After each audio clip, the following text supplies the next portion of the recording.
আসসালামু আলাইকুম। Hand painting acrylic colour দিয়ে আড়ং কটন কাপড়ের উপর কাজ করা হয়েছে। যেটা দেখতে পাচ্ছেন নীল অপরাজিতা ফুল ও পাতা আঁকা হয়েছে। এটা হচ্ছে পাঞ্জাবের এক অংশে কাজটা করেছি। নীল অপরাজিতা ফুল আমার খুবই পছন্দের একটা ফুল।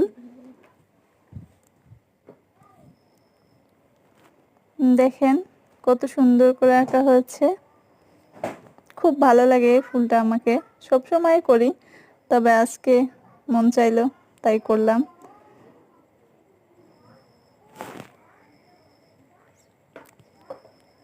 তো সবাই জানাতে ভুলবেন না কেমন লেগেছে আমার কাজটা।